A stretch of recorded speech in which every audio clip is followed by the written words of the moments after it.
தமிழக அரசு ஆளுநர் இடையே மோதல் தொடரக்கூடாது என்றும் தமிழகத்தின் வளர்ச்சிக்கு தடை ஏற்படுத்தக்கூடாது எனவும் பாமக தலைவர் அன்புமணி ராமதாஸ் வலியுறுத்தியுள்ளார்.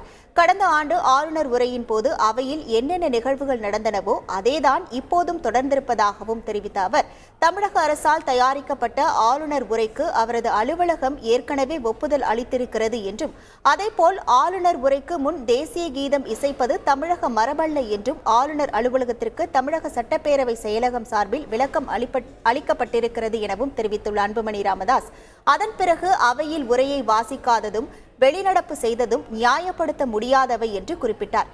தமிழக அரசுக்கும் ஆளுநருக்கும் இடையிலான மோதல் புதிதல்ல என்று தெரிவித்த அவர், தமிழகத்தின் வளர்ச்சிக்காக அரசும் ஆளுநரும் இணைந்து செயல்பட வேண்டும் என்று மீண்டும் வலியுறுத்தியுள்ளார்.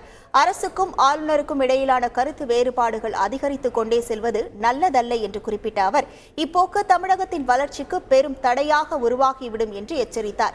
மேலும் இனியாவது இருதரப்பும் நடந்ததை மறந்து தமிழ்நாட்டின் முன்னேற்றத்திற்காக ஆளுநரும் அரசும் இணைந்து செயல்பட வேண்டும் என அன்புமணி ராமதாஸ் வலியுறுத்தியுள்ளார்.